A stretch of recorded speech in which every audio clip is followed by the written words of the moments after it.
미국 전역이 지금 유례없는 충격과 혼돈에 빠졌습니다. 70년 넘게 혈맹이라 믿어 의심치 않았던 미일 동맹이 단 며칠 만에 처참하게 무너져 내리는 믿기 힘든 광경이 워싱턴 한복판에서 벌어지고 있기 때문입니다. 덴마크 외무장관이 회담장을 박차고 나가며 던진 한마디.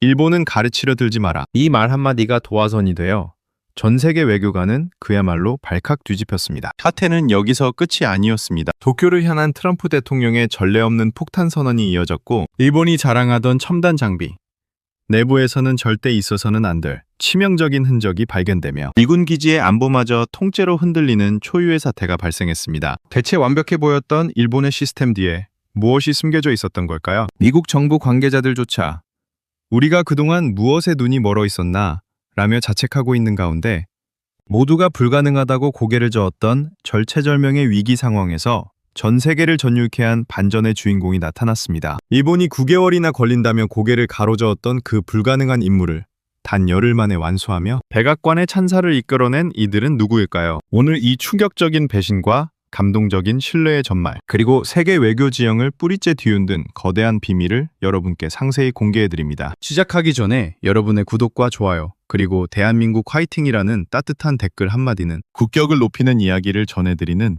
저에게 아주 큰 힘이 됩니다. 그날 새벽, 저는 급히 옷을 갈아입고 국무부 7층 제 사무실로 향했습니다. 창밖으로 보이는 워싱턴의 야경은 평소와 다름없이 평화로웠지만 제 손에 들린 보고서의 내용은 결코 평화롭지 않았습니다. 이제부터 제가 22년 외교관 인생을 걸고 목격한 한국이 어떻게 세계의 중심에서 진짜 신뢰가 무엇인지 증명해냈는지에 대한 이야기를 시작해보려 합니다. 안녕하세요. 저는 매튜 캠벨이라고 합니다. 미국 국무부에서 동아시아 태평양 담당 차관보로 퇴임하기까지 22년이라는 세월을 외교 현장에서 보냈습니다. 그 긴 시간 중 특히 제 기억에 깊이 각인된 것은 도쿄에서 보낸 5년의 시간이었습니다. 당시 저는 주일 미국 대사관 정무참사관으로 근무하며 일본이라는 나라와 깊은 인연을 맺었습니다. 솔직히 고백하자면 그때 저는 일본을 진심으로 동경하고 사랑했습니다. 나리타 공항에 발을 내딛는 순간 느껴지는 그 특유의 정갈함과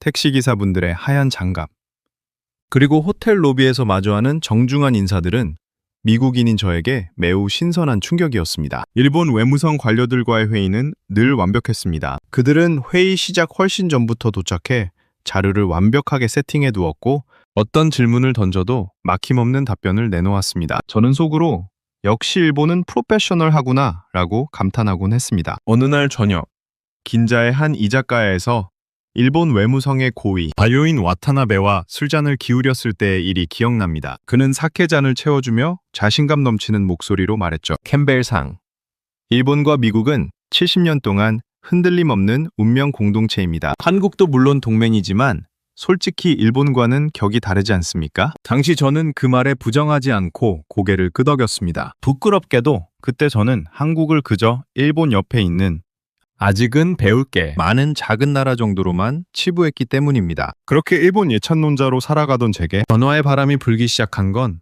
워싱턴으로 돌아와 차관보로 승진한 직후였습니다. 당시 미국은 덴마크형 그린란드 매입 문제로 덴마크와 심각한 외교적 마찰을 빚고 있었습니다. 트럼프 대통령의 그린란드 매입 의사에 덴마크 정부가 모욕적이라며 강하게 반발하자 상황을 타개할 중재자가 절실했습니다. 그때 와타나베가 제게 연락을 해왔습니다. 일본이 덴마크와 미국 사이에서 멋지게 중재 역할을 해내겠다는 것이었습니다. 저는 기쁜 마음으로 그를 백악관 회의에 추천했습니다. 대통령 앞에서도 와타나베는 당당했습니다. 일본이 진짜 동맹이 무엇인지 보여드리겠습니다. 그 호언장담에 저를 포함한 많은 이들이 기대를 걸었습니다. 하지만 이틀 후 코펜하겐에서 들려온 소식은 가히 절망적이었습니다. 일본 특사단은 덴마크 외무부에 도착하자마자 중재자의 본분을 잊고 덴마크 정부를 가르치려 들었습니다. 미국의 요청을 거부하는 건 현명하지 못하다는 식의 고압적인 태도에 화가 난 덴마크 외무장관은 회담 시작, 회시간여 만에 자리를 박차고 나갔습니다. 일본은 중재를 하러 간 것이 아니라 미국의 대리인처럼 굴며 덴마크의 자존심을 짓밟은 것이었습니다. 이 사건으로 덴마크는 미국보다 오히려 일본에 더 큰 분노를 느꼈고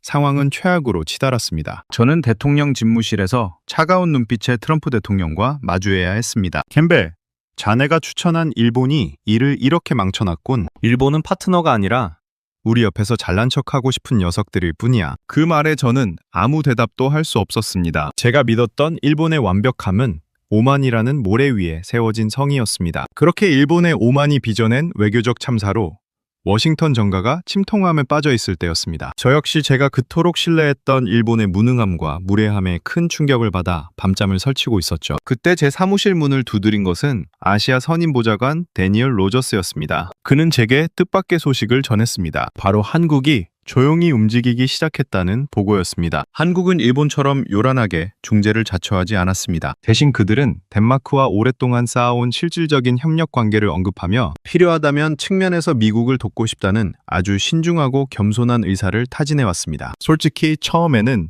코웃음이 났습니다. 데니얼, 일본도 실패한 일을 한국이 어떻게 하겠다는 건가? 지리적으로 북극과 가장 먼 나라 중 하나인 한국이 덴마크와 무슨 연결고리가 있다고?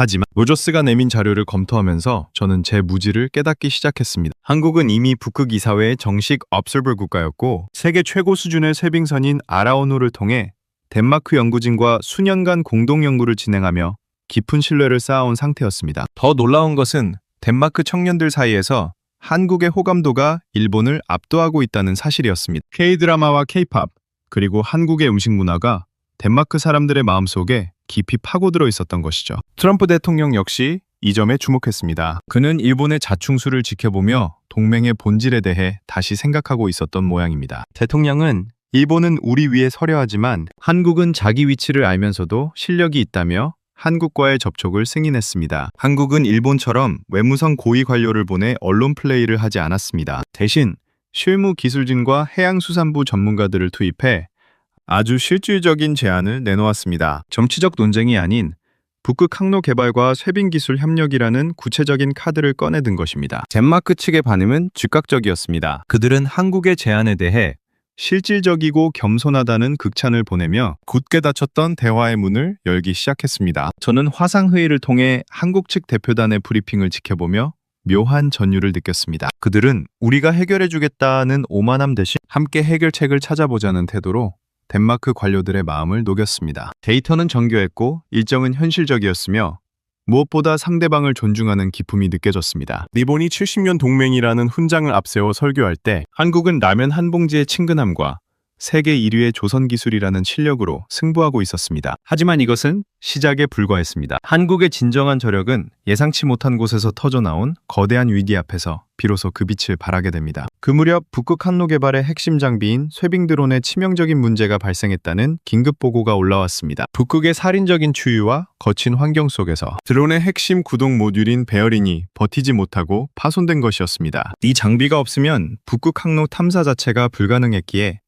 국방부 조달 담당자들은 비상이 걸렸습니다. 당연히 우리는 가장 먼저 기존 납품업체인 일본의 미쓰비시 중공업에 연락했습니다. 하지만 돌아온 대답은 절망적이었습니다. 현재 생산 라인이 꽉 차 있어 새 부품을 공급하려면 최소 9개월이 걸린다는 것이었습니다. 9개월이라니요? 그것은 사실상 이번 프로젝트를 포기하라는 선언과 다름없었습니다. 우리는 전 세계를 뒤졌지만 독일을 포함한 그 어떤 방산, 강국도 당장 이 정밀한 부품을 만들어낼 여력이 없었습니다. 그때 국방부 관계자가 조심스럽게 한국의 한 중소기업 이름을 꺼냈습니다. 인천 남동공단에 위치한 대일전공이라는 곳이었습니다. 직원 수가 65명뿐인 작은 회사라는 말에 저는 솔직히 회의적이었습니다.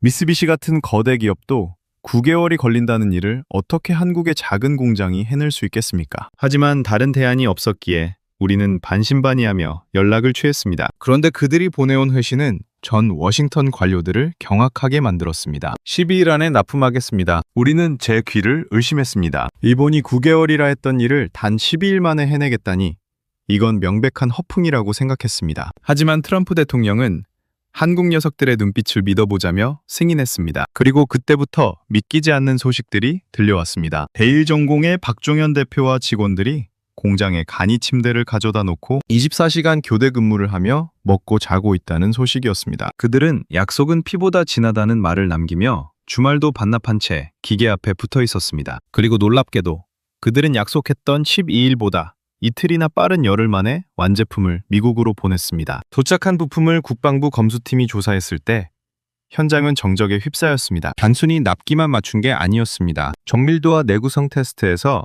미쓰비시의 정품보다 훨씬 뛰어난 수치가 기록된 것입니다. 이 보고를 받은 트럼프 대통령은 즉시 백악관 브리핑룸으로 향했습니다. 대통령은 전 세계 기자들 앞에서 메이드 인 코리아라고 적힌 부품을 높이 들어올렸습니다. 일본은 9개월이 걸린다고 했지만 한국은 열흘 만에 해냈습니다. 이것이 진짜 동맹의 힘입니다.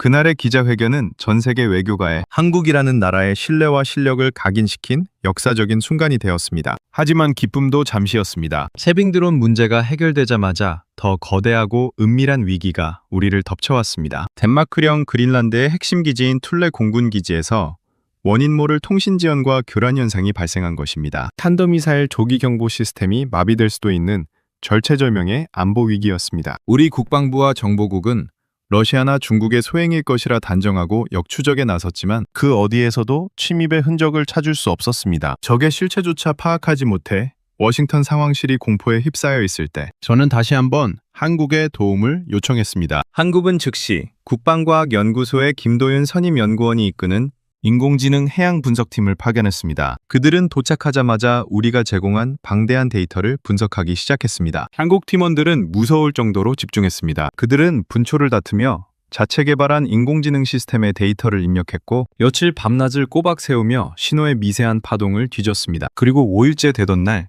김도윤 연구원은 상상도 못할 결과를 제 앞에 내놓았습니다. 차관보님, 통신 교란의 발신지는 러시아도 중국도 아닙니다. 바로 기지 내부에 설치된 일본산 중계 장비입니다. 저는 제 귀를 의심했습니다. 동맹국인 일본의 장비가 우리 기지를 공격하고 있다니요? 하지만 한국 팀이 내민 증거는 반박 불가능했습니다. 그들은 일본 장비 특유의 신호 패턴 속에 숨겨진 의도적인 지연 알고리즘을 완벽하게 찾아냈습니다. 더 충격적인 것은 그 다음이었습니다. 한국 팀의 분석을 토대로 해당 장비를 분해해 본 결과 그 안에는 일본의 공식 문서에도 기재되지 않은 정체불명의 중국산 서브 모듈이 박혀 있었습니다. 일본이 단가를 낮추기 위해 혹은 다른 불순한 의도로 적성국에 부품을 몰래 심어 놓았고 그것이 백도어 역할을 하며 미군의 심장부를 갉아먹고 있었던 것입니다. 이 사실이 트럼프 대통령에게 보고되자 백악관은 그야말로 폭발했습니다. 대통령은 책상을 내리치며 경로했습니다. 70년 동맹이라는 녀석들이 우리 등 뒤에 칼을 꽂고 있었다니.